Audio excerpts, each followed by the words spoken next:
20 years ago, David saved a young boy named Tyler from drowning, never expecting anything in return. But now David, the hero of that day, finds himself in need of saving. How far will Tyler go to repay the man who once risked everything for him? Before we get into the story, comment below where in the world you are watching from today. And if you like this story, don't forget to subscribe. The summer sun sparkled on the lake's surface as families gathered for the annual community picnic. Checkered blankets dotted the grassy shore, and the air was filled with the sounds of children's laughter and the sizzle of barbecue grills. David stood at the edge of the crowd, his weathered hands tucked into the pockets of his faded jeans. He watched as neighbors shared homemade dishes and stories, feeling both part of the scene and somehow separate from it. The familiar weight of solitude settled on his shoulders, though he found peace in observing the simple joy around him. His military training had taught him to be aware of his surroundings, and his eyes naturally scanned the area, taking in every detail. That's when he noticed the little boy. Tyler, barely 4 years old, had wandered away from the group. His plain t-shirt bright against the backdrop of green reeds, the child crouched at the water's edge, completely absorbed in watching a family of ducks paddle by.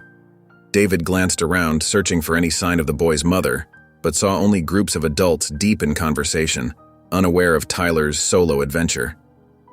The lake's surface was calm, but David knew how deceiving that could be. He'd seen too many accidents in his lifetime to take water safety lightly. His heart rate quickened as Tyler leaned forward, reaching out toward the ducks with his small hand. David's muscles tensed as he watched the scene unfold. He took a few steps closer, trying not to startle the boy. The distance between Tyler and his mother grew as the child ventured further along the shoreline following the ducks. David could see the mother now, her back turned as she helped arrange dishes on a picnic table, unaware that her son had slipped away. The reeds were slippery here and the bank steep. David knew that one wrong step could send the boy into the water. He moved closer still, his footsteps careful and measured. His throat tightened as memories of other rescues flooded his mind, but he pushed them aside, focusing only on the small figure in the red shirt. "Hey there, buddy," David called out softly, not wanting to frighten Tyler. The boy turned his head slightly but remained fixated on the ducks.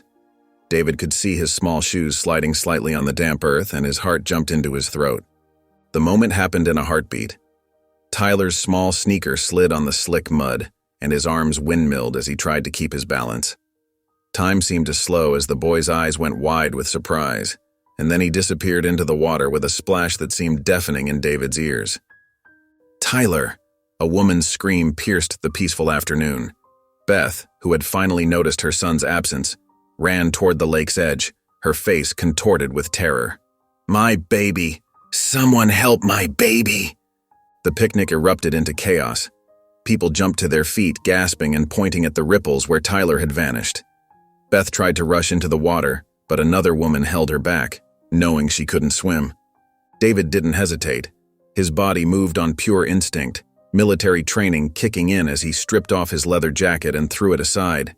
He could see the small form struggling beneath the surface, carried further out by an unseen current. The lake's peaceful appearance had been deceiving. Underneath lay treacherous waters that could pull even strong swimmers under. "Hold on!" David shouted, though he knew the boy couldn't hear him. He dove into the cold water, his powerful strokes cutting through the surface. The chill shocked his system, but he pushed through it, focused only on reaching Tyler. The current tugged at his legs, trying to pull him off course, but David had swum in worse conditions during his service years. He could hear Beth's continued screams from the shore, mixed with the shouts of other picnickers. Some were calling 911, others were running along the bank, trying to keep sight of where Tyler had gone under. But David blocked it all out, his world narrowing to the desperate kicks of his legs and the burning in his lungs. The murky water stung his eyes as he searched below the surface. There, a flash of boy. Tyler's t-shirt was visible about 10 feet ahead, the small body being pulled steadily deeper by the current. David's heart pounded against his ribs as he pushed himself harder, fighting against the water's grip. The boy's movements were becoming weaker, his struggles less coordinated. David knew he had only seconds left. With one powerful thrust, he dove deeper, reaching out with both arms. His fingers brushed against fabric, then found purchase. He grabbed Tyler's shirt and pulled the boy close to his chest, kicking hard toward the surface. The current fought him, trying to drag them both down. David's muscles screamed in protest as he battled against the water's pull. His lungs felt ready to burst, but he wouldn't let go. Not now. Not when this child's life depended on him. He could feel Tyler's small body trembling against his chest as they struggled upward together. Breaking through the surface, David gasped for air, making sure to hold Tyler's head above water. The boy coughed and sputtered, his small hands clutching desperately at David's shirt. The current was still strong, tugging them sideways, but David's powerful legs kept them afloat as he began the difficult swim back to shore. David's arms burned as he fought against the current, holding Tyler close to his chest. The boy's small body shivered violently, his fingers gripping David's soaked shirt with desperate strength. Each stroke toward shore felt like moving through concrete, the water's fierce pull threatening to drag them both under. "Hold on tight, buddy," David managed between labored breaths. The shore seemed impossibly far away, though he could hear the shouts of the gathered crowd growing louder. Tyler coughed, water spraying from his mouth, and his grip suddenly weakened. A powerful surge caught them sideways, and for one terrifying moment, Tyler slipped from David's grasp. The boy's head dipped below the surface, his small hands flailing wildly. David's heart nearly stopped. With a surge of desperate strength, he lunged forward, managing to catch Tyler's arm and pull him back up. "I've got you," David gasped, repositioning the boy against his chest. Tyler sputtered and coughed, his eyes wide with fear. The current swirled around them, trying to pull them further out into deeper water. David's legs felt like lead, but he kicked harder, fighting against the exhaustion that threatened to overwhelm him. His muscles screamed in protest as he struggled to keep them both afloat. The shore was closer now, but the water seemed determined to claim them. Beth's voice carried across the water, raw with fear and hope. "Hold on, baby! Please hold on!" David could see people wading into the shallows, reaching out toward them. Just a few more yards. His vision began to blur, his strength failing, but he refused to give up. Tyler's life depended on these next few moments. With every ounce of remaining energy, David pushed forward, his powerful legs kicking against the current. Finally, his foot brushed against the lake bottom. Relief flooded through him as hands reached out, helping to pull them from the water's grasp. Tyler was lifted from his arms by his sobbing mother, while others supported David as he stumbled onto solid ground. David lay on his back in the wet sand, his chest heaving as he gulped in precious air. His clothes clung to his body, heavy with lake water, and his muscles trembled from the exhaustion of fighting against the current. Around him, a crowd of concerned townspeople gathered, their voices a blur of worried questions and exclamations. Beth knelt beside him, clutching Tyler tightly to her chest. Tears streamed down her face as she rocked her son back and forth, pressing kisses to his wet hair. The boy was crying softly, his small arms wrapped tightly around his mother's neck. "Oh, thank God," Beth sobbed, looking at David with eyes full of gratitude. "Thank God you were here. You saved my baby. You saved my Tyler." Her voice cracked with emotion as she reached out to touch David's arm with a shaking hand. Someone draped a warm blanket over David's shoulders, and he managed to push himself into a sitting position, though his arms felt like rubber. He could hear people murmuring about calling an ambulance, but he shook his head. "I'm fine," he said, his voice hoarse. "Just need to catch my breath." Beth shifted Tyler to her hip and wiped her eyes. "I don't know how I can ever repay you," she said, her voice thick with emotion. "You risked your life for my son. I'll be forever in your debt. Anything you need, anything at all." David raised a hand, cutting her off gently. "Please don't worry about it," he said, trying to smile despite his exhaustion. "Anyone would have done the same. I'm just glad Tyler's safe." "No," Beth insisted, shaking her head firmly. "Not anyone would have done that. You jumped in without hesitation. You're a hero." Her words were echoed by murmurs of agreement from the crowd. David felt his cheeks warm at the praise, uncomfortable with the attention. He wasn't used to being the center of focus, preferring to stay in the background. But as he looked at Tyler's small face, still tearful but safe in his mother's arms, he felt something stir in his chest. a warmth that had nothing to do with the blanket around his shoulders. "I mean it," Beth said softly, meeting his eyes. "We'll never forget what you did today. Never." The sincerity in her voice made David's throat tight with unexpected emotion. Tyler lifted his head from his mother's shoulder and looked at David with wide, red-rimmed eyes. "Thank you," he whispered, his small voice barely audible. David swallowed hard, Beth's words of gratitude echoing in his mind. He wasn't used to accepting thanks, always believing that helping others was simply the right thing to do. But something about this moment, about the pure relief and gratitude in Beth's eyes, about Tyler's whispered thanks, touched something deep inside him. As the crowd began to disperse, people kept coming up to David, patting him on the back and praising his quick thinking. Some offered to buy him coffee. Others insisted on giving him their phone numbers in case he ever needed anything. David nodded politely, but the attention made him uncomfortable. He wasn't used to being noticed, let alone celebrated. "Really, it's okay," he kept saying, his voice gentle but firm. "I just did what needed to be done." Beth watched him from a few feet away, still holding Tyler close. She noticed how David's shoulders hunched slightly with each compliment, how his eyes would dart away when someone called him a hero. There was something both strong and vulnerable about him that touched her heart. After the last well-wisher had walked away, Beth approached David again. Tyler had stopped crying but still clung to her, occasionally sneaking glances at David. "Would you—" Beth hesitated, then gathered her courage. "Would you like to come over for dinner tonight? It's the least I can do, and I make a pretty good pot roast."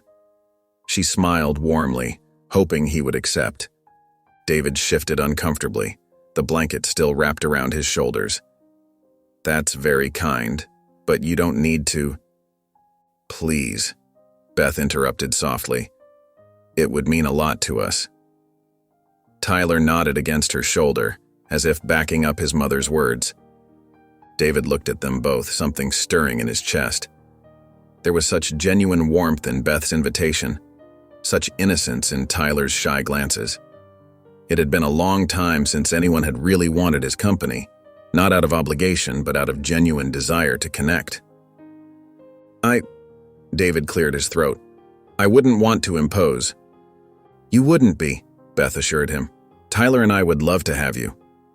She adjusted her hold on Tyler, who was now looking at David with curious eyes. "Wouldn't we, sweetheart?" "Yes," Tyler said quietly, offering David a small smile. David felt his resistance melting away. There was something about this little family that called to him, made him want to say yes despite his usual instinct to keep his distance. "All right," he finally agreed, a slight smile tugging at his lips. "Thank you, that would be nice." Beth's face lit up. "Wonderful! Is 6 o'clock okay? We're just 2 blocks from here on Maple Street." David nodded, feeling both nervous and strangely peaceful about his decision. 6 would be perfect. I'll bring dessert." "Oh, you don't have to," Beth started, but David shook his head. "I want to," he said simply, and for the first time that day, his smile reached his eyes. That evening, the aroma of pot roast filled Beth's small but cozy dining room as they sat down to eat. David noticed how carefully she'd set the table, with what looked like her best dishes and a small vase of wildflowers in the center. Tyler sat between them, his hair still slightly damp from his earlier bath. "This looks amazing," David said softly, genuinely touched by the effort Beth had put into the meal. "I hope you like it," Beth replied, passing him the bowl of mashed potatoes. "Tyler helped me make them, didn't you, sweetie?" Tyler nodded eagerly, then looked at David with wide eyes. "I smashed them myself." David couldn't help but smile. "Well, they look perfect. You must be very strong." Tyler beamed at the compliment, then scooted his chair a little closer to David's. "Were you scared?" he asked suddenly. "When you jumped in the water?" Beth started to say something, probably to tell Tyler not to ask such questions, but David gently shook his head at her. "It's okay," he assured her, then turned to Tyler. "I was a little scared," he admitted. "But being brave doesn't mean you're not scared. It means you do what's right even when you are scared." Tyler absorbed this, nodding seriously. Throughout the meal, he kept glancing at David with a mix of wonder and curiosity, hanging on his every word. When David mentioned having once been in the military, Tyler's eyes grew even wider. "Like a real soldier?" Tyler whispered in awe. "Just like that," David confirmed, feeling a warmth spread through his chest at the boy's fascination. As the evening progressed, Tyler gradually moved closer to David, until he was practically at his elbow, showing him his favorite toy cars and asking questions about everything from what it was like to swim in deep water to whether David had ever seen a real tank. Beth watched them interact, her heart full. She noticed how patient David was with Tyler's questions, how he spoke to her son not as a little kid, but as a person worthy of respect and honest answers. When Tyler brought out his prized collection of superhero action figures, David listened intently to each character's backstory, as if it was the most important information in the world. "Would you—" Tyler hesitated, clutching his favorite Superman figure. "Would you come visit us again?" David looked up at Beth, seeking her approval. She nodded warmly, and David felt something shift inside him. A loneliness he hadn't even realized was there began to ease. "I'd like that very much," David replied, watching Tyler's face light up. "Maybe we could even play catch in the backyard sometime." "Really?" Tyler bounced in his seat, looking to his mother. "Can we, Mom?" "Of course," Beth said softly, her eyes meeting David's with gratitude. "You're always welcome here, David." David felt the weight of Tyler's trust and admiration, saw it in the way the boy looked at him like he was something special. It wasn't a burden, though. It felt like a gift, one he wanted to honor. As Tyler showed him another action figure, David realized he was already looking forward to his next visit. Over the next few months, David became a steady presence in Tyler's life. Every Saturday morning, they'd meet at the local park where David would teach Tyler how to throw a baseball properly. His large hands would guide Tyler's smaller ones, showing him how to grip the seams. "That's it, buddy. Now follow through with your arm just like we practiced," David would say, his voice gentle and encouraging. Tyler's first successful pitch made both of them cheer. David's heart swelled with pride as the boy ran to him, jumping up and down with excitement. "Did you see that? Did you see how far it went?" "I sure did. You're getting really good at this," David replied, ruffling Tyler's hair. During the week, David would often stop by to help Tyler with his homework. They'd sit at the kitchen table working through math problems or spelling words while Beth prepared dinner. David had a way of making even the toughest subjects seem manageable, breaking everything down into simple steps. One afternoon, Tyler came home bursting with excitement about a science project. "We have to build a model of the solar system," he announced, pulling out his assignment sheet. "Will you help me, David?" "Of course," David answered without hesitation. They spent the next weekend gathering supplies and working together in the garage. David showed Tyler how to paint the styrofoam balls to look like planets, explaining the characteristics of each one as they worked. "Mars is red because it's covered in rusty dust," David explained as they mixed the perfect shade of orange-red paint. Tyler listened intently, soaking up every piece of information like a sponge. The project earned Tyler an A+, but more valuable than the grade was the time they spent together. The proud look on David's face when Tyler presented the finished model meant more to the boy than any mark on his report card. Their bond grew stronger with each passing week. When Tyler joined the Cub Scouts, it was David who taught him how to tie knots and set up a tent in the backyard for practice. During the father-son camping trip, David was there, helping Tyler roast marshmallows and pointing out constellations in the night sky. "That's the Big Dipper," David would say, his finger tracing the pattern of stars. Sailors used to use it to find their way home. Tyler would lean against David's shoulder, feeling safe and secure as they gazed up at the twinkling lights above. "I'm glad you're here, David," he'd say softly. For David, these moments filled a void he hadn't realized existed in his life. Each time Tyler looked up at him with admiration or ran to greet him with an excited hug, he felt his heart grow fuller. He found himself looking forward to their time together, planning activities and thinking of ways to help Tyler learn and grow. Beth watched their relationship blossom with grateful tears in her eyes. She saw how David's presence had given Tyler something he desperately needed, a male role model who was patient, kind, and consistently there for him. And she saw how Tyler's unconditional love and admiration had softened something in David, bringing light to his once solitary life. The first signs of Beth's illness came subtly: increased fatigue, occasional dizzy spells, and a persistent cough she couldn't shake. When the diagnosis finally came, it hit the small family hard. Beth tried to maintain her usual routines, but the treatments left her exhausted and weak. David, seeing their struggle, quietly stepped in to help more. He started picking Tyler up from school when Beth had doctor's appointments, making sure the boy had a snack and finished his homework. On weekends, he'd take Tyler out for adventures, giving Beth the rest she desperately needed. "You're doing too much," Beth protested weakly one afternoon, watching David fold a basket of laundry while Tyler did his math homework at the kitchen table. David shook his head, his voice gentle but firm. "Let me help. It's what friends do." Their weekend outings became a cherished routine. David would arrive early Saturday mornings, often with breakfast sandwiches in hand. Sometimes they'd go fishing at the lake, David teaching Tyler how to bait a hook and cast his line with patience. Other times they'd visit the science museum, where David would explain the exhibits in ways that captured Tyler's imagination. During these outings, Tyler would often talk about his worries about his mom, his voice small and uncertain. David would listen carefully, offering comfort and reassurance. "Your mom is strong," he'd say, giving Tyler's shoulder a squeeze. "And you're being so brave for her."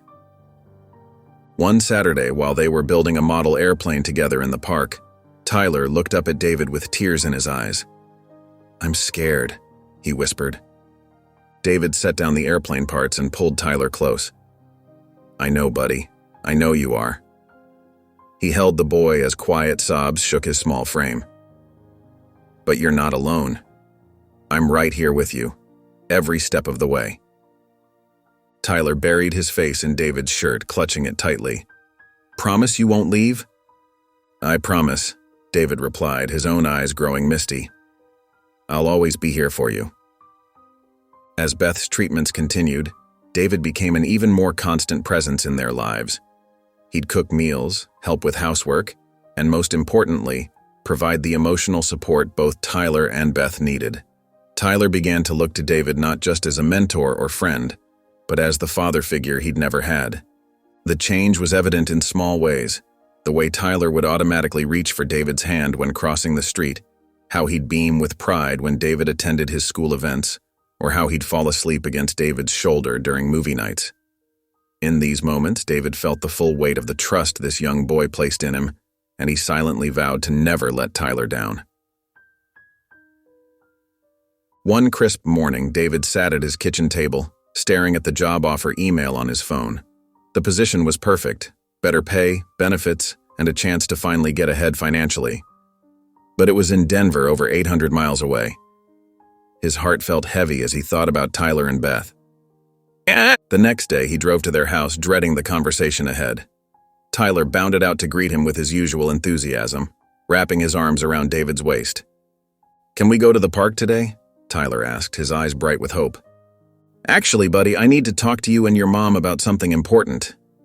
David's voice was gentle but serious.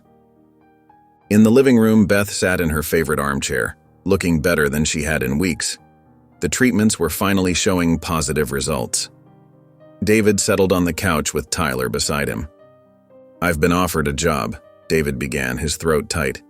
"It's a really good opportunity, but..." He paused, watching Tyler's expression change as understanding dawned. "It's in Denver." "But that's so far away," Tyler whispered, his lower lip trembling. "You can't go." Beth reached over and took Tyler's hand. "Tyler, honey." "You promised," Tyler's voice cracked. "You promised you wouldn't leave." He jumped up from the couch, tears streaming down his face. David felt his own eyes burning. "I know, buddy, and I'm not leaving you, not really. We can video chat and I'll visit whenever I can." "It's not the same," Tyler shouted, then ran to his room, slamming the door. David stood to follow, but Beth stopped him. "Give him a minute," she said softly. "This is hard for him." After a few minutes, David knocked gently on Tyler's door. Inside, he found the boy curled up on his bed, clutching the model airplane they'd built together. David sat on the edge of the bed. "I'm sorry, Tyler, I never wanted to hurt you." Tyler sniffled. "Then don't go." "Sometimes," David said carefully, "being a grown-up means making really hard choices. But I promise you this, no matter where I am, you'll always be important to me." Tyler sat up slowly. "Will you forget about me?" "Never," David said firmly, pulling Tyler into a hug. "How could I forget the brave little boy who changed my life?" They spent the next few days making the most of their time together. David helped Tyler set up an email account, showing him how to send messages and schedule video calls. They visited their favorite spots: the lake, the science museum, the park where they'd built countless model planes. On his last day, David arrived with a special gift, a new model airplane kit. "This one's a bit challenging," he said. "Maybe we can build it together over video chat?" Tyler hugged the box to his chest, then threw his arms around David. "I'm going to miss you so much." David held him tight, his voice thick with emotion. "I'm going to miss you too, buddy. More than you know." Years melted away like morning frost. Tyler grew from a curious boy into a determined young man, carrying David's influence with him like a compass pointing true north. Though their video calls became less frequent as Tyler entered high school, David's impact remained as strong as ever. In his senior year, Tyler stood before his class giving a speech about personal heroes. His voice steady and clear, he shared the story of the community picnic and the brave man who jumped into the lake without hesitation. "That day taught me what real courage looks like," he told his classmates. "It's not about glory or recognition. It's about doing what's right, no matter the cost." College applications arrived, and Tyler found himself drawn to pre-med programs. The memory of David's selfless act had planted a seed, a desire to help others, to save lives, just as his had been saved. When acceptance letters came in, Tyler tried calling David's old number to share the news, but it had been disconnected. Medical school was grueling, but Tyler persevered. During late-night study sessions, he'd often think about David's quiet strength, how he never gave up even when the current threatened to pull them both under. Those memories pushed Tyler through the toughest exams and longest rotations. As Tyler began his residency at the local hospital, his mother Beth sometimes mentioned David, wondering how he was doing in Denver. Their last contact had been a Christmas card 5 years ago, with no return address. Tyler felt a gnawing regret that they'd lost touch, especially knowing how much he owed the man who'd not only saved his life, but had helped shape it. "I never got to really thank him," Tyler confided in his mother one evening, sitting in the same living room where David had once announced his departure. "Not properly. Not for everything." Beth squeezed his hand. "You know, David never wanted thanks." "That's what makes me want to thank him even more," Tyler replied, thinking of the modest way David had always brushed off praise. "He changed my whole life, Mom. I became a doctor because of him. And now?" He trailed off, staring at the spot where they used to build model airplanes. The years continued to pass, and Tyler established himself as a respected emergency room physician. Each time he saved a life, he thought of David. Each time he helped someone in crisis, he channeled the calm strength he'd witnessed in his childhood hero. But the distance between them grew like shadows at sunset, stretching longer and longer until David became more memory than reality. Tyler often wondered where David was now, if he was happy, if he ever thought about the little boy he'd pulled from the lake. Most of all, he wondered if he'd ever get the chance to tell David how much his actions had meant, not just the rescue, but all the quiet moments that followed. One rainy Tuesday evening, Tyler was finishing his shift at Memorial Hospital when he ran into Melinda Chen, an old family friend who'd moved back to town. As they caught up over coffee in the hospital cafeteria, David's name unexpectedly surfaced in their conversation. "I saw him last month," Melinda said, stirring her coffee slowly. "He's not doing well, Tyler." Tyler's hand tightened around his paper cup. "What do you mean? Where is he?"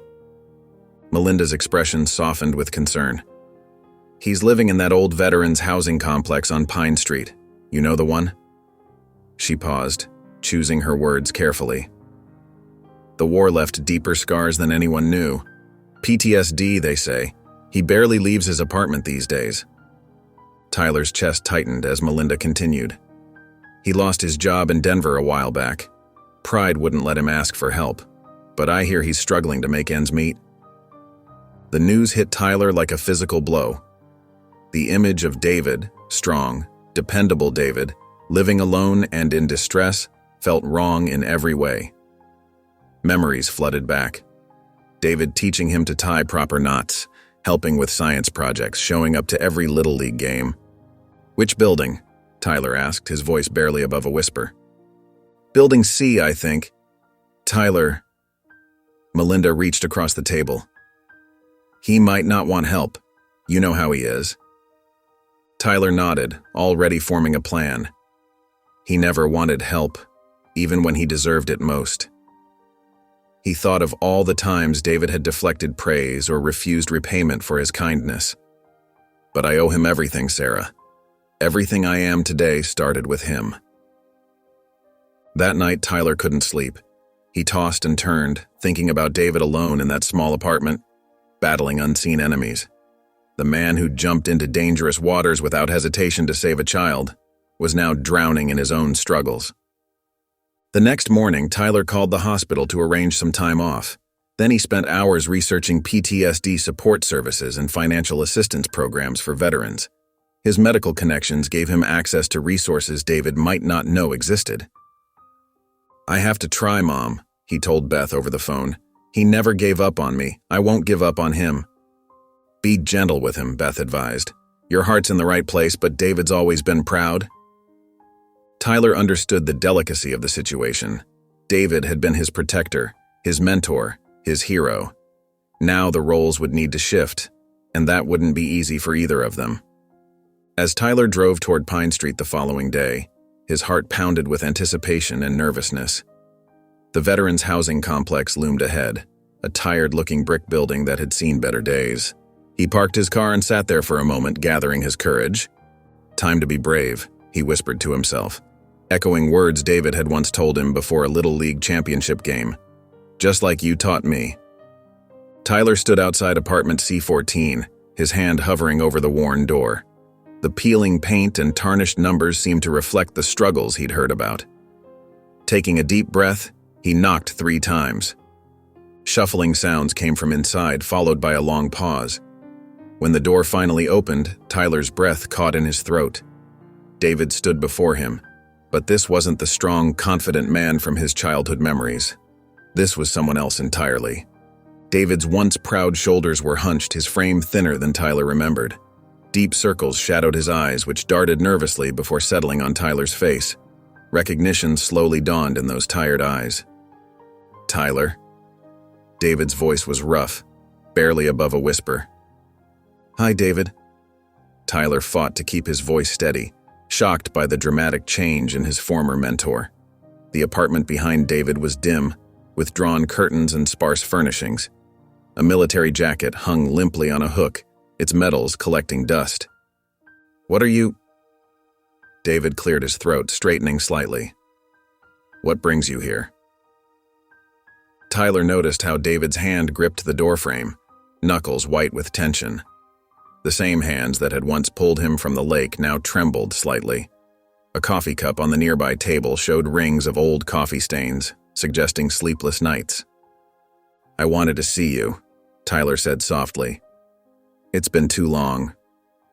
David's eyes darted away, shame crossing his features. He ran a hand through his graying hair, which was unkempt and longer than the neat-cut Tyler remembered. His clothing, while clean, was worn and hung loose on his frame. "I'm not—" David started, then stopped. "This isn't a good time."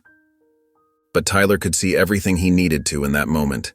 The empty takeout containers in the kitchen behind David, the way the apartment felt heavy with isolation, the slight sway in David's stance that spoke of exhaustion. "Please," Tyler said. "Just a few minutes?"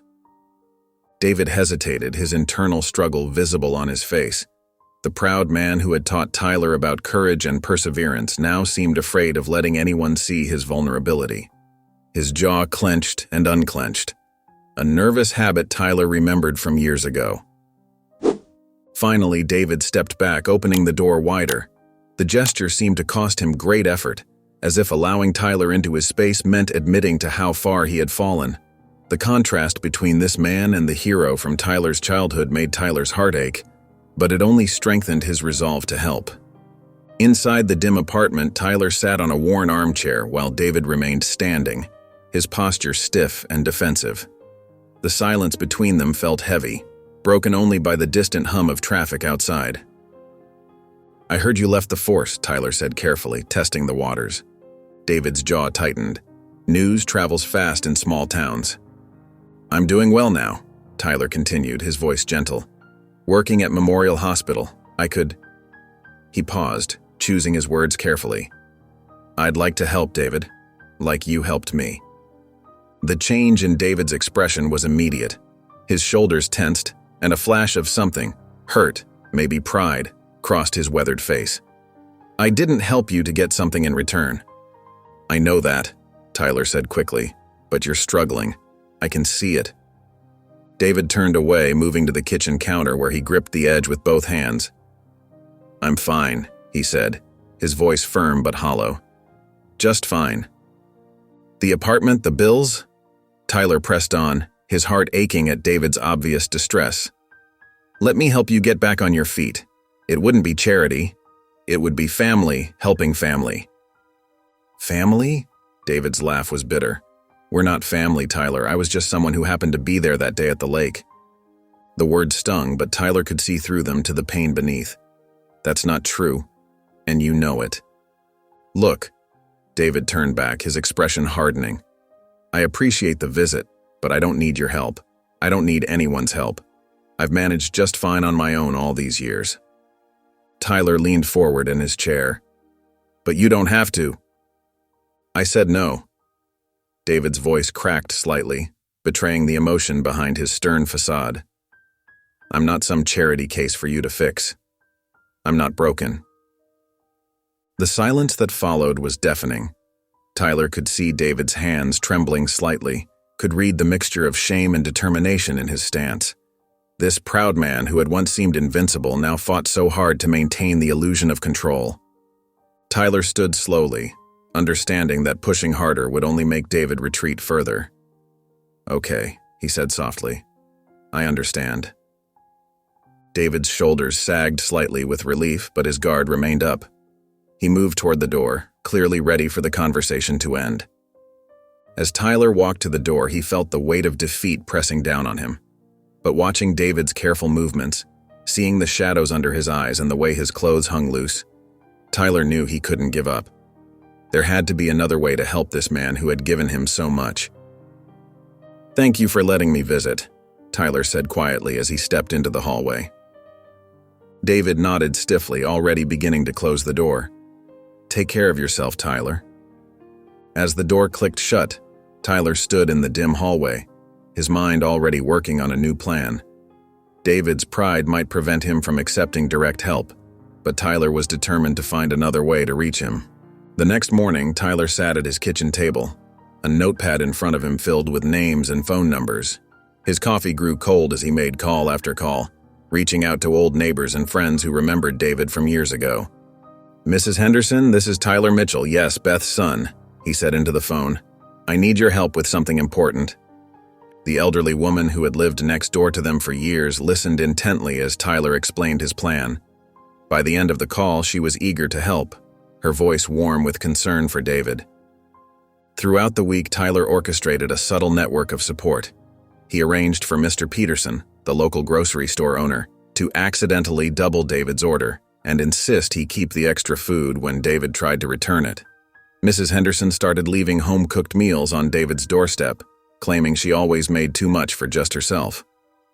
Tyler contacted David's landlord, discreetly arranging to cover part of the rent while making it appear as though the building's utilities had been bundled into a new payment plan, resulting in lower monthly costs for all tenants. At the local diner where David sometimes ate breakfast, Tyler spoke with Maria, the owner. She began running a Veterans Eat Free on Wednesdays special, knowing David would be more likely to accept help if it wasn't directed solely at him. "Just make sure it seems natural," Tyler reminded each person he spoke with.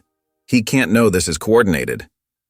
Through careful planning, Tyler ensured the help came in waves small enough not to raise suspicion. The local handyman happened to be in the building and fixed David's leaky faucet while doing other repairs. The laundromat started a buy one wash, get one free promotion that coincidentally fell on the days David usually did his laundry.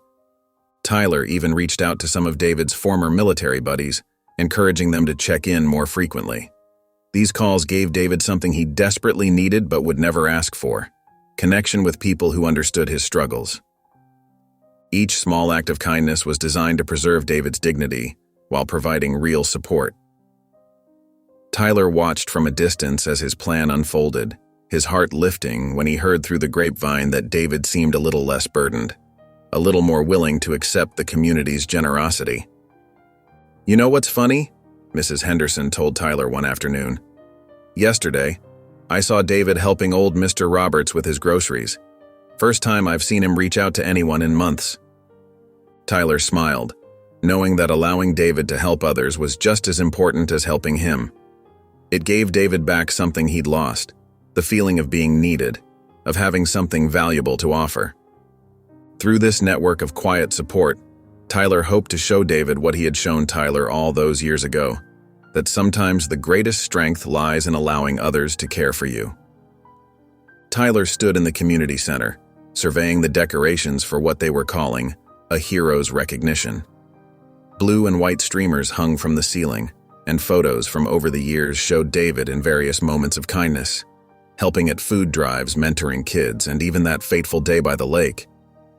"The banner needs to go higher on the left," Tyler directed a volunteer.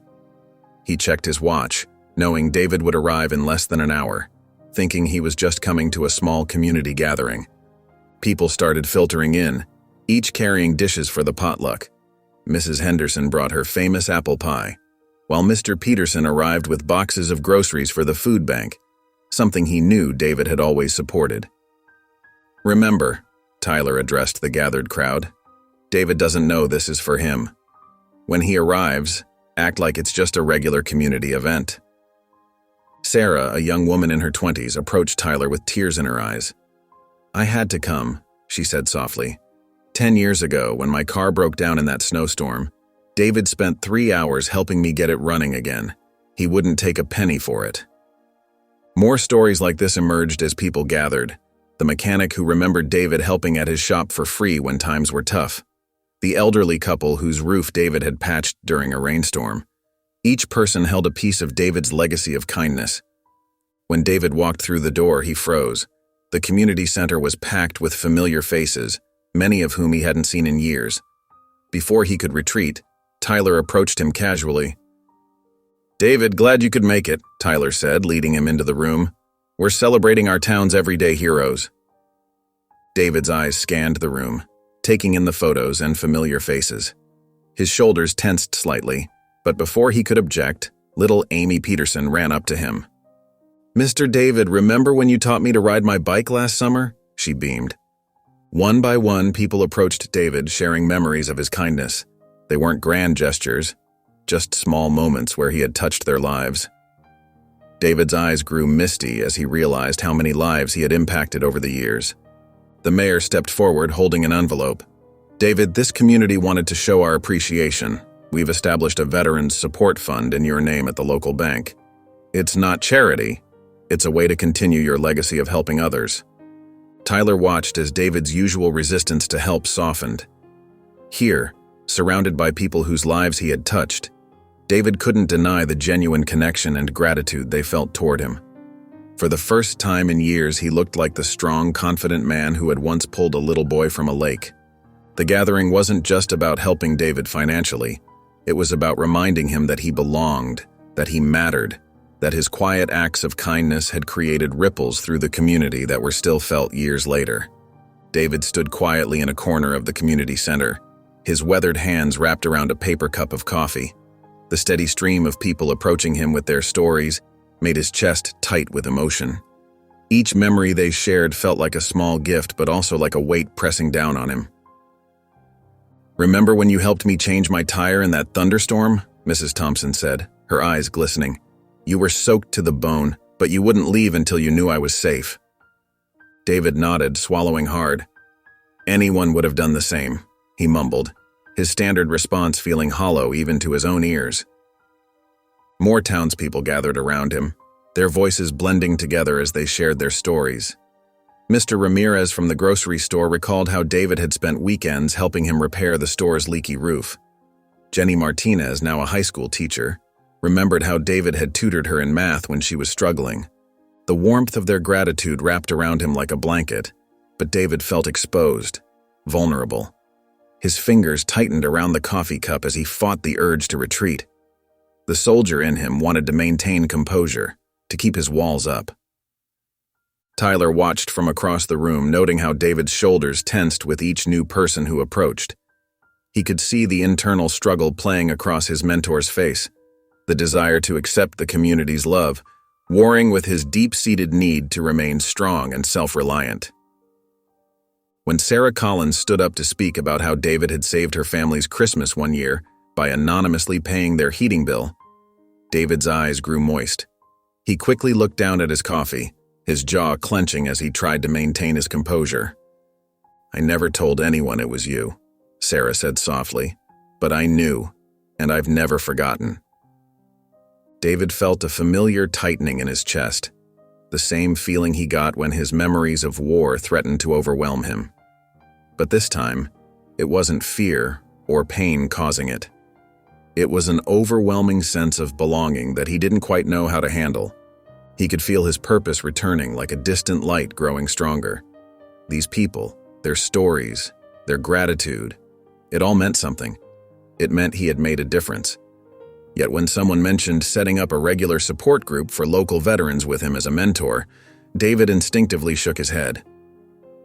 "I'm not really qualified," he said quietly, even as part of him longed to help others who shared his struggles.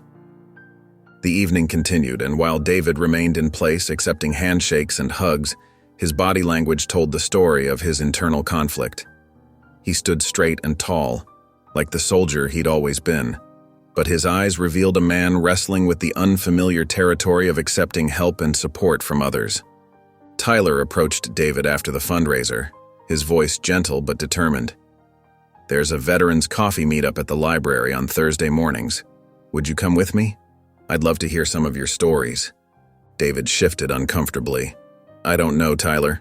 Those kinds of things, they're not really my style." "Just once," Tyler pressed. "If you don't like it, we never have to go back." David looked into the younger man's earnest face and saw echoes of the little boy he'd once mentored. After a long moment, he nodded. "One time." That Thursday, David sat stiffly in the library's community room, surrounded by other veterans. But as the morning wore on, his shoulders gradually relaxed. These men and women understood things about him that others couldn't. The nightmares, the hypervigilance, the struggle to fit back into civilian life. "You served in the 82nd Airborne?" one veteran asked, noticing David's coffee mug with the unit's insignia. "2 tours," David replied, his voice warming slightly as they shared memories of familiar places and experiences. Encouraged by this small success, Tyler suggested they volunteer at the community garden on weekends. David had always been good with his hands, and the peaceful work of tending plants seemed to calm his restless spirit. "These tomatoes need better support," David said one Saturday morning, examining the drooping vines. Before long, he was designing and building improved trellises, teaching others his techniques. Mrs. Thompson, who managed the garden, beamed at his handiwork. "We've needed someone with your skills around here for ages, David." Each small interaction seemed to breathe new life into him. The haunted look in his eyes began to fade, replaced by glimpses of the strong, caring man Tyler remembered from his childhood. At the local diner, people would stop by their table to chat. David started offering small smiles instead of just nods.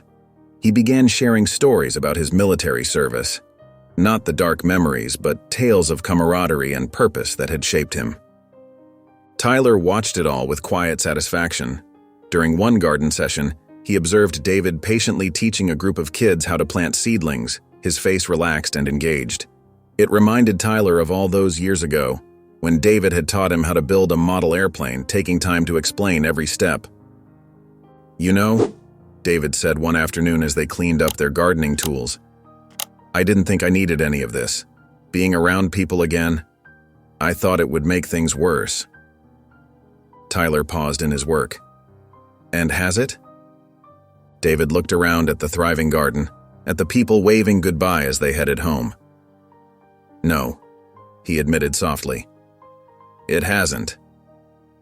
The autumn evening had started like any other. David was tidying up his small apartment, feeling more energized than he had in months. The community garden's harvest festival was coming up, and he'd been working on special displays for the children's section. But as he reached for a box on the top shelf, a sharp pain shot through his chest. The room began to spin, and his vision blurred at the edges. David stumbled, knocking over a chair as he tried to reach his phone. His trembling fingers managed to dial Tyler's number before everything went dark. Tyler found him collapsed on the floor 20 minutes later. David. His medical training kicked in as he checked David's vitals, his heart pounding with fear. The ambulance arrived within minutes, its sirens piercing the quiet neighborhood. In the harsh fluorescent lights of the emergency room, Tyler watched as doctors worked on David. The man who had once seemed invincible to a 4-year-old boy now looked fragile and small against the white hospital sheets. His skin was pale, almost gray, and his breathing was shallow.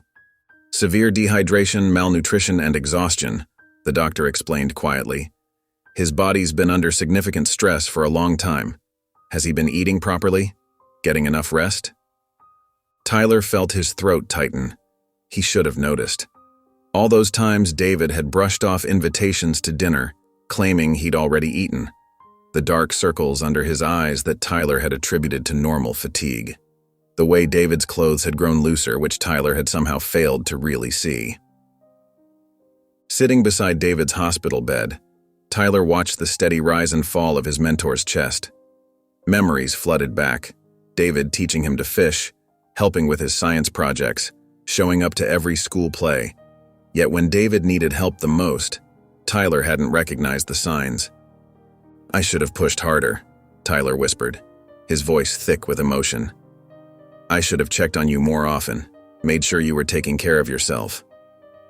He ran his hands over his face, fighting back tears. "You were always there for me, and I let you down." The monitors beeped steadily in the quiet room. Tyler noticed for the first time how thin David's wrists were, how prominent the veins in his hands had become. His mentor's strength had been masking a deep vulnerability that Tyler, despite all his medical training, had somehow missed. "All those years you spent protecting me," Tyler murmured, gently adjusting David's blanket. "I was so focused on helping you reconnect with the community, I didn't see you were struggling just to take care of yourself." The guilt sat heavy in his chest, a constant ache that wouldn't ease. The hospital room settled into a quiet rhythm as night fell. Tyler had pulled a chair close to David's bed, refusing the nurse's gentle suggestions that he should go home and rest. The steady beeping of monitors and the soft whir of medical equipment filled the silence. "You don't have to stay," David said weakly, his voice barely above a whisper. "I'll be fine on my own." Tyler shook his head, his expression firm but gentle. "I'm not going anywhere." He adjusted David's pillow with practiced care. "Remember when I broke my arm in 6th grade? You stayed with me in the emergency room all night." David's eyes softened at the memory. "That was different. You were just a kid."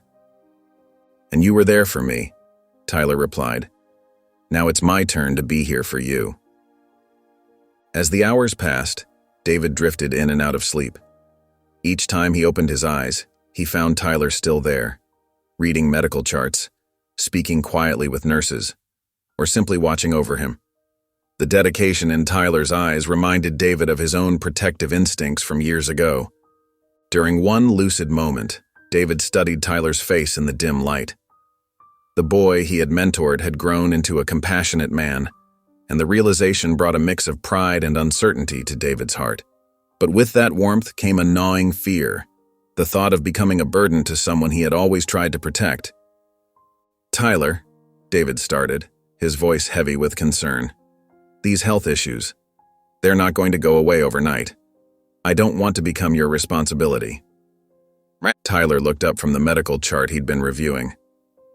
"You're not a responsibility, David. You're family." He leaned forward, his eyes earnest. "When you pulled me from that lake, you didn't see me as a burden, you saw someone who needed help." David felt his throat tighten with emotion. The sincerity in Tyler's voice was unmistakable, yet the old instinct to maintain his independence fought against accepting such devoted care. His hands trembled slightly as he adjusted the blanket, a physical manifestation of his internal struggle. David paused, searching for words. "I've always been the one helping others. I don't know how to be on this side of things." Tyler reached out and squeezed David's hand gently. "Then let me teach you, the same way you taught me so many things." His voice carried the same patience and kindness that David had once shown him. "You're not alone in this, whether you like it or not." The truth of Tyler's words settled over David like a warm blanket. For the first time, he allowed himself to really see the depth of Tyler's care, not as charity or obligation, but as genuine love from someone who considered him family. The next evening, David noticed unusual activity in the hallway outside his hospital room. The door opened and Tyler walked in with a warm smile, followed by a small group of familiar faces from the community. "What's all this?" David asked, trying to sit up straighter in his bed. "These are people who wanted to see you," Tyler said softly, helping David adjust his pillows. "People whose lives you've touched." Sarah Jenkins, the local librarian, stepped forward first. Her eyes were misty as she spoke. "Remember when my car broke down during that terrible snowstorm? You not only fixed it, but refused to take any payment. You said helping others was payment enough." David remembered that night, though he'd never thought much of it. Before he could respond, Mike Thompson, a former student from the high school, spoke up. "Mr. David, you probably don't remember, but 10 years ago you caught me vandalizing the park bench." Mike's voice cracked slightly. "Instead of reporting me, you made me help you restore it. That day changed my life. Now I run a youth mentoring program." One by one, people shared their stories. Mrs. Rodriguez told how David had spent weekends helping repair her roof after her husband passed away. Tom Baker recalled how David had talked him through his darkest days after losing his job. David's eyes filled with tears as he listened. Each story revealed a ripple effect of kindness he'd never fully understood. His hands trembled as he gripped the hospital blanket, overwhelmed by the impact his simple acts of kindness had made. I never knew," he whispered, his voice thick with emotion. "I just did what seemed right at the time." Beth, Tyler's mother, stepped forward last. Though frail from her own illness, she stood tall. "David, you didn't just save Tyler that day at the lake. You became part of our family. You showed my son what it means to be a good man." Tyler stood quietly beside David's bed, watching as his mentor finally saw himself through others' eyes. The tough exterior that David had maintained for so long crumbled as tears rolled down his cheeks. "All these years," David said, looking around the room at the faces of people he'd helped, "I thought I was just getting by, just doing what anyone would do, but you all—" He paused, overcome with emotion. "You're all family to me too." The room filled with warm smiles and gentle nods of agreement. David reached for Tyler's hand, squeezing it tightly, finally accepting that he wasn't alone, that he had never truly been alone. In the weeks following his hospital stay, David's recovery progressed slowly but steadily. Tyler visited him daily, bringing homemade meals and keeping him company during the long afternoons. One evening, as David picked at his hospital food, Tyler made an unexpected announcement. "You're coming to stay with us when you're discharged," Tyler said firmly. "No arguments." David's first instinct was to refuse. "I couldn't impose like that." "Your family," Tyler insisted, his voice gentle but determined. "Emma, my wife, is already setting up the guest room." When the day came for David's release, Tyler helped him into the car, careful with his still tender muscles. As they pulled up to Tyler's beautiful 2-story home, Emma stood waiting on the porch, their 5-year-old daughter Lily bouncing excitedly beside her. "Welcome home, David," Emma said warmly, helping Tyler guide him inside. The house smelled of fresh baked bread and pot pie, and David's eyes welled up at the sight of the carefully prepared guest room. Little Lily took to David immediately, climbing onto the couch beside him to show him her favorite picture books. Her innocent chatter filled the quiet moments of his recovery, bringing light to days that might otherwise have been heavy with self-doubt. Family dinners became a daily ritual. David found himself surrounded by the kind of warmth he'd forgotten existed. Emma always set his place at the table with care, making sure to serve his favorites. Lily insisted on sitting next to him, telling him about her day at kindergarten with unbridled enthusiasm. "Grandpa David," she called him one evening, making everyone at the table pause. David's heart swelled at the title, and Tyler squeezed his shoulder gently. As David grew stronger, he began participating more in family activities. He helped Lily with her art projects, the kitchen table often covered in glitter and construction paper. On weekend mornings, he joined Tyler and Emma for coffee on the back porch, watching the sunrise and sharing quiet conversations. "I never thought I'd have this again," David admitted one Sunday evening as they all sat in the living room. Lily was curled up against his side, half asleep as they watched a movie together. A family. Tyler looked at his mentor, now truly part of his family, and smiled. "You've always had us, David. We just needed to remind you." Emma brought David a warm blanket, tucking it around both him and Lily. "You're stuck with us now," she said with a gentle laugh. "Lily would never forgive us if we let her Grandpa David go anywhere." David looked around at the family photos on the walls, noticing that Tyler had already added pictures of him with Lily, with all of them at recent dinners. He was there, woven into the fabric of their family life, his presence as natural as if he'd always been there. The emptiness that had haunted David for so long began to fade, replaced by the steady warmth of belonging. In Tyler's home, surrounded by love and acceptance, David finally understood that family wasn't just about blood. It was about the connections we choose to nurture and the love we choose to give and receive. One evening during dinner, as Emma served her famous lasagna, Lily looked up at David with curious eyes.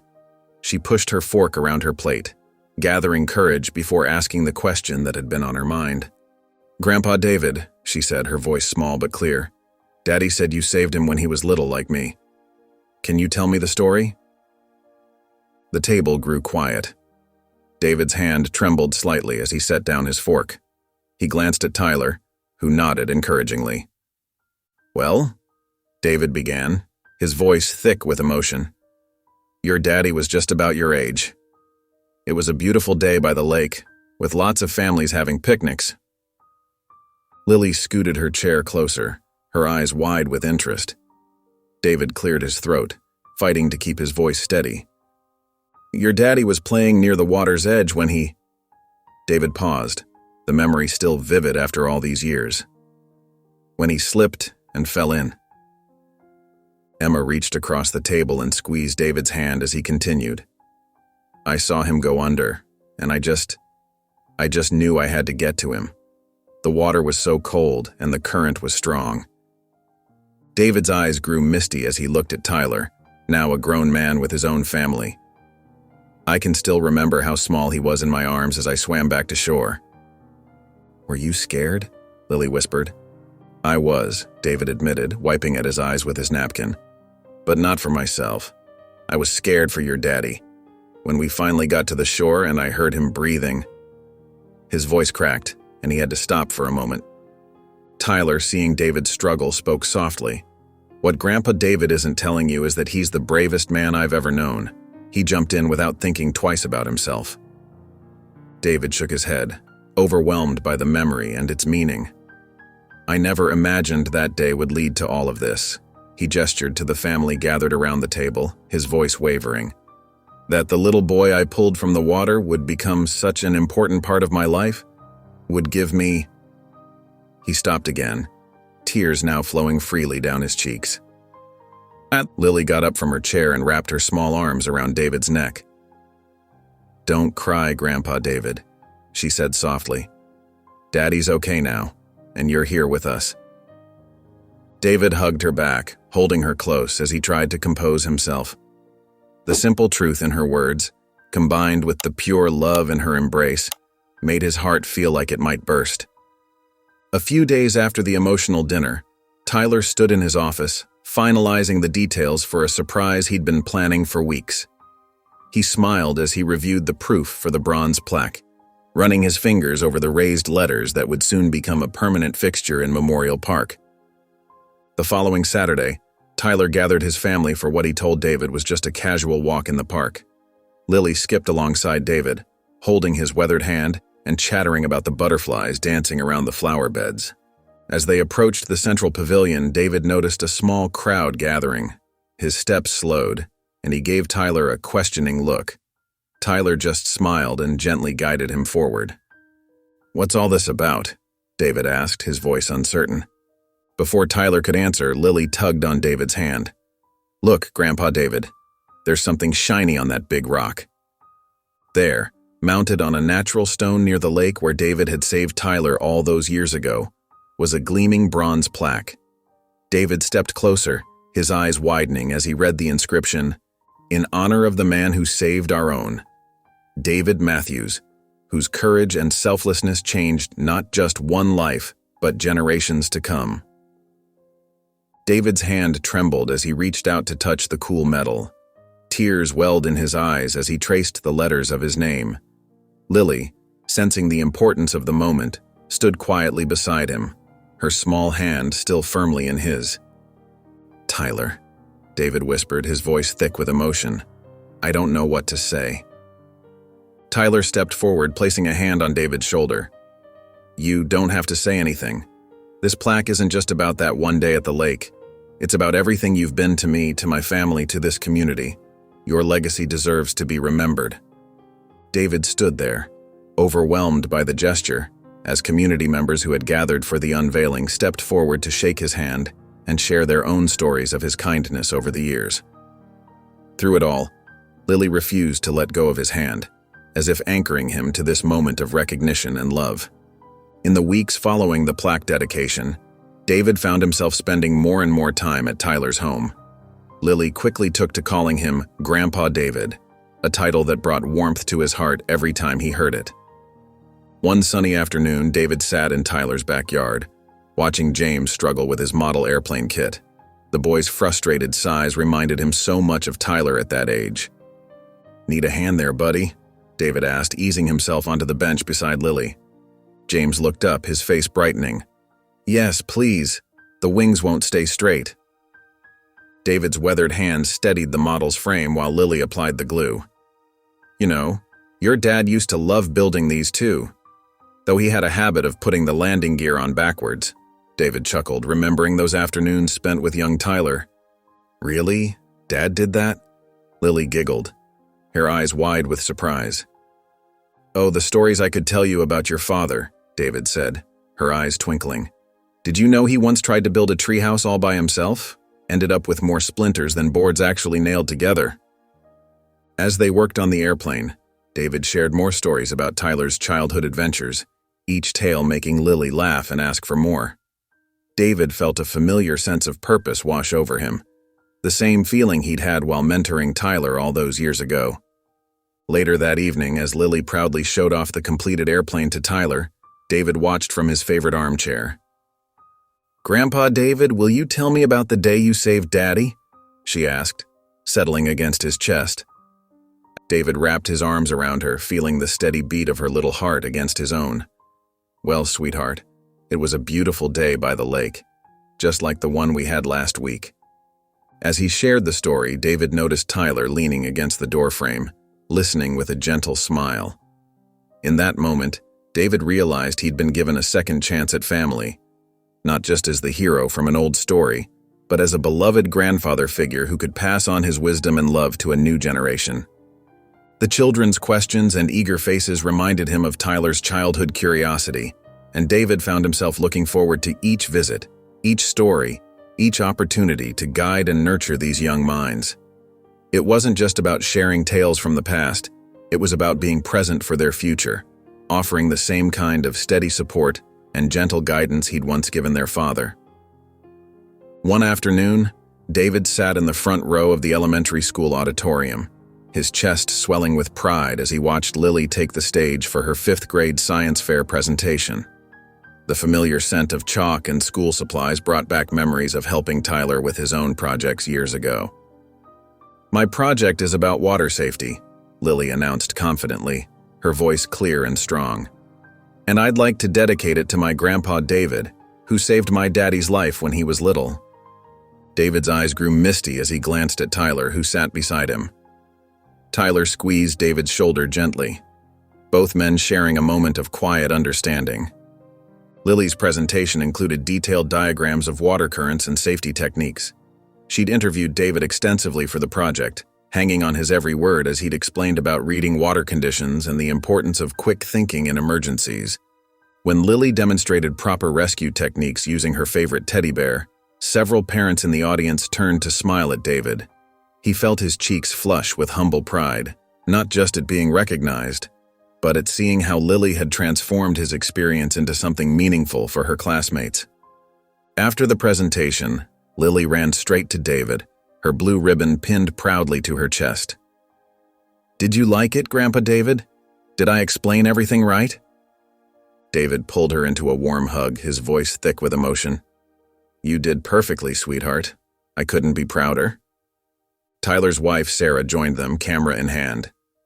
"Everyone together now," she called out, gathering the family for a photo. David found himself in the center, with Tyler's arm around his shoulders and Lily beaming up at him from his side. As other families rushed around them, gathering their things and heading home, David remained still for a moment, taking in the scene. Here he was, surrounded by love and belonging, part of a family that had chosen him, welcomed him, and made him their own. The lonely days in his old apartment felt like a distant memory now. "Ice cream to celebrate?" Tyler suggested, grinning at his daughter's excited bounce. "Only if Grandpa David tells us another story," Lily bargained, slipping her small hand into David's larger one. David squeezed her hand gently, overwhelmed by the simple joy of being needed, being wanted, being loved. This was what family felt like, not just the big moments like saving a life, but these small, precious moments of everyday connection and belonging. On a quiet Sunday afternoon, David sat in his favorite armchair in Tyler's living room, leafing through the newspaper. Sunlight streamed through the windows, casting warm patches across the hardwood floor. The house was peaceful, filled only with the distant sounds of Sarah cooking in the kitchen and Tyler working in his home office upstairs. The patter of small feet made David look up from his paper. Lily approached him with both hands behind her back, practically bouncing with excitement. Her pigtails swayed as she rocked back and forth on her heels, a mischievous smile playing on her face. "I made something for you, Grandpa David," she announced, her voice bubbling with anticipation. David set his newspaper aside, giving her his full attention. "Did you now? What have you got there, sweetheart?" Lily pulled a piece of paper from behind her back and held it out to him. David's hands trembled slightly as he took the drawing. It was done in bright crayon colors. A tall figure with gray hair stood next to a smaller figure with pigtails. They were holding hands in front of what appeared to be Tyler's house, with a big yellow sun smiling down from the corner of the page. But what made David's breath catch in his throat were the words written across the top in Lily's careful schoolgirl handwriting. "My grandpa." "See?" Lily pointed to the figures. "That's you and me. And look, I drew your smile just right." David stared at the drawing, his vision blurring with tears. His fingers traced the simple lines, touching the word grandpa with reverence. All these years, he'd thought his legacy would end with him. He'd never married, never had children of his own, but here, in this crayon drawing, was proof that he belonged somewhere, to someone. "Do you like it?" Lily asked, her voice growing uncertain at his silence. David cleared his throat, trying to find his voice. "I love it, sweetheart. I love it so much." He opened his arms, and Lily climbed into his lap, snuggling against his chest. "Mom says we can hang it on the fridge," she said proudly. right next to my spelling test." David hugged her close, one hand still holding the precious drawing. He thought about all the twists and turns his life had taken, from that day at the lake when he'd saved Tyler, through the dark years of isolation, to this moment right here. He'd never imagined that saving one little boy would lead to having a family of his own. "You know what?" Lily looked up at him with her bright eyes. "Jenny at school says everybody needs a grandpa to tell them stories and give them hugs. I'm lucky because I got the best one." David's heart felt so full it might burst. He'd spent so many years feeling lost and alone, never realizing that this was waiting for him. This simple, profound gift of being someone's grandpa. On a bright Saturday afternoon, Beth's familiar knock echoed through Tyler's home. David, who had been reading in the living room, looked up with a warm smile as Tyler opened the door. Beth stood there, her arms laden with containers of home-cooked food, her face beaming with joy. "I made your favorite pot roast, David," she announced, making her way to the kitchen, "and those butter rolls you loved so much last time." David rose to help her with the containers. "Beth, you're spoiling us all," he said, his voice thick with gratitude. Tyler's wife Sarah joined them, helping to set the table. Lily bounced excitedly around Beth's legs. The aroma of pot roast and freshly baked rolls filled the kitchen, making everyone's mouths water. As they settled around the table, Beth couldn't help but smile at how life had come full circle. Here was David, the man who had saved her little boy all those years ago, now living with that same boy who had grown into a remarkable man. "Remember when David used to come over for dinner at our old house, Mom?" Tyler asked, passing the rolls around. "He'd always bring those chocolate cookies from the bakery downtown." Beth laughed softly. "Oh yes, and you'd try to sneak extras when you thought we weren't looking." She turned to David, her eyes twinkling. "He was such a handful back then, but you always knew exactly how to handle him." David ducked his head modestly, but his eyes shone with happiness. These weekend lunches had become a cherished tradition, with Beth bringing not just food, but also warmth and memories to share. "Tell us about the time Daddy tried to build a treehouse," Lily piped up, already knowing the story but wanting to hear it again. Beth and David exchanged knowing looks. "Well," Beth began, "your father was determined to build it all by himself, but David knew better. He showed up with his toolbox and spent the whole weekend helping Tyler get it right. It would have fallen apart without him," Tyler admitted with a chuckle. "Just like a lot of things in my life might have, if not for David." The conversation flowed naturally, weaving between past and present, each story reinforcing the bonds that connected them all. Beth watched with contentment as David interacted with her grandchildren, seeing the same gentle patience he had shown Tyler all those years ago. These weekend gatherings meant everything to Beth. They were a reminder of how that terrifying day at the lake had led to something beautiful. A family bound not by blood, but by love, gratitude, and shared memories. As David helped himself to seconds of the pot roast, Beth noticed how at home he looked here, surrounded by people who loved him. It was exactly where he belonged, and she was grateful to still be part of this extended family, sharing meals and memories with the man who had changed their lives forever. A year later, the late afternoon sun cast a warm glow through Tyler's living room windows as David walked in, expecting another quiet family dinner. Instead, he stopped in his tracks, his eyes widening at the sight before him. Colorful balloons decorated the ceiling, and a hand-painted banner read, "Happy Birthday, David." "Surprise!" voices chorused from every corner of the room. David's hand flew to his chest, overwhelmed by the scene. Tyler stood in the center, grinning broadly, with Sarah beside him holding a beautifully decorated cake. Lily and her brother Tommy rushed forward, wrapping their arms around David's waist. "But it's not my birthday," David stammered, his voice thick with emotion. "We know," Tyler said softly, stepping forward. "This is celebrating your birthday into our family, the day you became part of us." Beth emerged from the kitchen, her eyes glistening. "We wanted to show you how much you mean to all of us," she explained, giving David a warm hug. Familiar faces filled the room, neighbors who had become friends, members of the community center where David now volunteered, and even some of Tyler's colleagues from the hospital who had grown close to David during his recovery. "Come sit down," Sarah urged, leading David to a special chair decorated with ribbons. Tommy proudly presented him with a hand-drawn card, while Lily bounced excitedly, barely containing herself until it was her turn to give her gift. The coffee table was covered with thoughtfully wrapped presents, each representing a personal connection to David. Mrs. Johnson from next door had baked his favorite apple pie. The community center group had put together a photo album filled with memories of their shared activities. As David sat surrounded by these people who had become his family, tears welled in his eyes.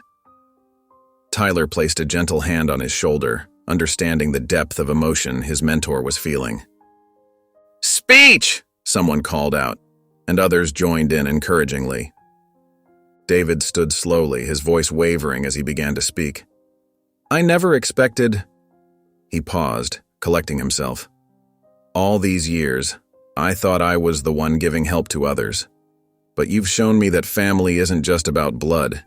It's about the connections we make and the love we share." Lily tugged at his sleeve, unable to wait any longer. "Open my present first, Grandpa David," she insisted, pushing a messily wrapped package into his hands.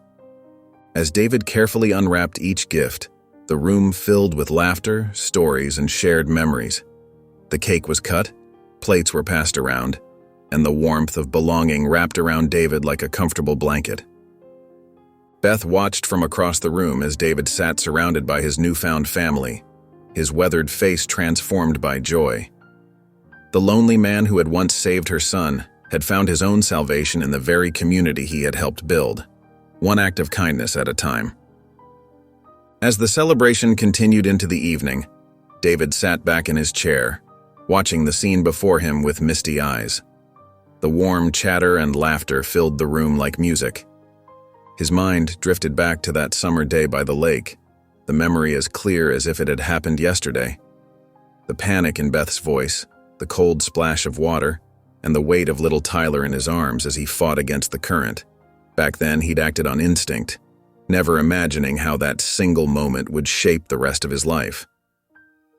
"Penny for your thoughts?" Tyler asked softly, settling into the chair beside him.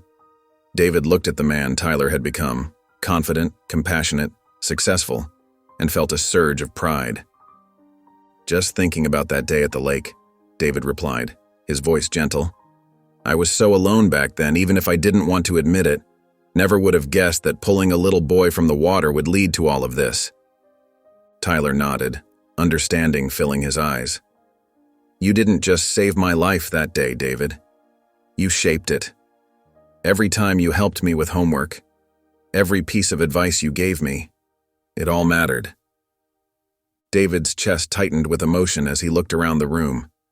The photos on the walls told the story of their growing family: Tyler's wedding, the kids' birthdays, holiday gatherings. His own face appeared in more and more of them as time went on. "You know," David said, clearing his throat, "I spent so many years trying to stand on my own, thinking I had to be strong for everyone else, never letting anyone help me."